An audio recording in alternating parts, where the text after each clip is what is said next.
Well, the Affordable Care Act is bringing sweeping changes to health care across the country, and Maryland is no exception. One of those changes will establish a health benefits exchange. And here to explain more on the issue is Dr. Dan Morhaim, who is also a delegate from Baltimore County. And we want to also tell everybody you are the only physician in the entire legislature. That's right. So that gives you a unique perspective on many of these issues. Well, first off, tell us a little bit about what we're talking about with the Health Benefits Exchange and how that relates to the Affordable Care Act. Well, in theory, insurance is about creating a pool, and the more people that are in the pool, the more the risk is shared.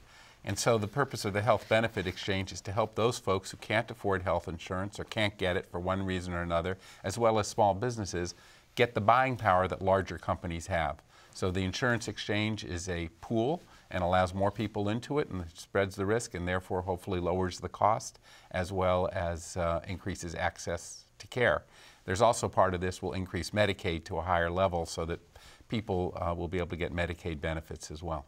And how has this entire Affordable Care Act changed this process? What are we going to be seeing happen in the future? Well, it's kick-started the process, really. There are about 700,000 Marylanders without health insurance, and if we can get several more 100,000, 300,000 to 400,000 estimated into the insurance pool, those people will get better care sooner, hopefully with a good primary care system, which still has to be developed.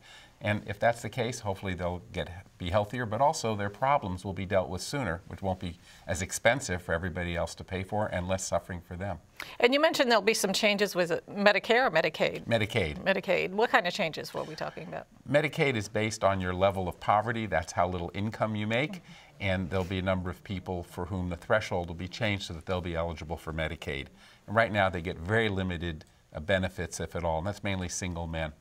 And in terms of mental health, will there be some changes in terms of this exchange program as well?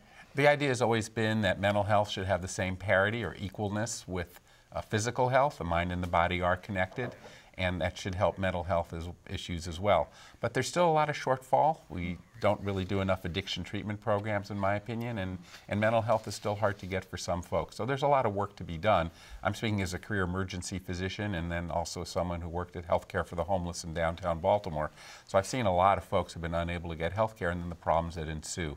It's much better to do it earlier. An ounce of prevention's worth a pound of cure. And we're talking about prevention. We've already seen some of the stuff that has for example, the women's annual exam is now free and no copay. What kind of different types of programs do you think we'll be seeing in the near future? What kinds of changes? Well, the other major change is something called the patient-centered medical home. Too often in our healthcare system, it's fragmented. You see one doctor for one thing, another doctor for another, maybe a nurse practitioner, psychologist, or therapist.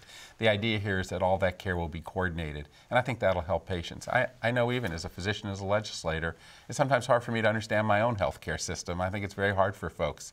So if we can coordinate things and take advantage of electronic health records and other systems, hopefully we'll make some real steps. We spend a lot of money on healthcare, but our healthcare statistics don't reflect that.